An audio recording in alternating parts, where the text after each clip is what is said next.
Par contre, aux États-Unis, on a conservé cette tradition-là de peindre les présidents. Et moi, j'aime particulièrement le choix de Barack Obama qui s'est arrêté sur l'artiste Kehinde Wiley.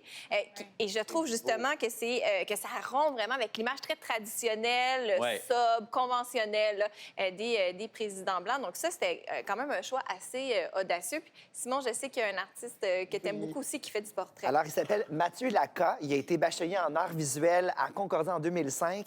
Et il fait beaucoup de portraits d'écrivains, notamment Michel Tremblay. Il y a aussi... on voit Margaret Atwood, voilà. Alors, des philosophes, des musiciens. Et ce que j'aime beaucoup, c'est qu'il essaie de traduire leur psyché. On est vraiment dans la psyché humaine avec les empattements. Il y a beaucoup de relief. Il y a des éclaboussures également. C'est vraiment impressionnant. Et il voulait happer le regard du spectateur.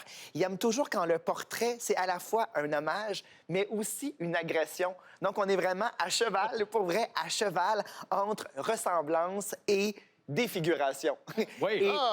Et il a acheté d'ailleurs, Michel Tremblay a acheté c'est pas la couverture de son livre. Oui, quand ils ont D'ailleurs, on voit Mathieu Laka avec Michel dans l'escalier. Ouais. Mais il y a aussi un Dali, un très beau Dali, qui a quelqu'un autour de la table que possède, d'ailleurs, Marc Labrèche. Oui! Moi, je ne serais pas si le figuratif d'ordinaire, je suis pas là. Mais lui, oui, parce que justement, il y a cette déconstruction-là qui fait que c'est ça, très à un moment donné, chargé, ça là. devient. Oui, c'est ça. Ça, c'est inquiétant, je trouve. Mais il fait voir le moi, trouble j'adore. de vivre beau, mais c'est dans inquiétant. les visages. Il y a la pulsation, il y a les rides. C'est très vivant. Oui. Douloureux. Ah oui, vraiment. Ouais. Puis on ne peut pas parler de portrait sans parler d'égo-portrait. Hein? C'est le mot français pour selfie. Et il y a entre autres le critique d'art Nicolas Mavrikakis qui en parle dans ce livre La peur de l'image qui est paru en 2015. Et lui, ce qu'il dit, c'est que souvent, on a tendance à dénigrer les selfies.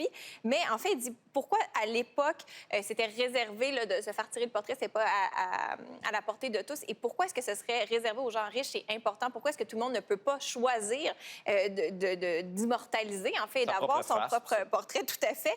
Et de toute façon, comme il le dit, les portraits ne sont jamais fidèles. C'est toujours la vision de l'artiste, comme on a vu avec Mathieu Laka. Et même quand nous-mêmes, on se fait ce selfie, on va choisir, on trafique notre angle préféré. Donc, un portrait, c'est une interprétation.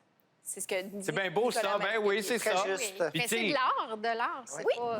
Oui. Ben non, c'est Pas que ça soit conforme c'est à la figé à partir du moment, puis des beaux profils, on n'en a pas tout un, hein? Pas revenir au portrait peint pour nos politiciens et nos politiciennes? Bien, c'est une belle tradition. Ben oui, c'est à- cool. Mais ça nous renseigne sur Mathieu l'époque. Laka pourrait les peindre. Ben oui, oui. ce serait intéressant d'avoir à chaque année... François Legault avec Mathieu Laka. Ah oui, merci beaucoup, Émilie. Ça me fait plaisir. Merci infiniment. Puis pour cette fantasmagorie visuelle éclatante, c'est vrai.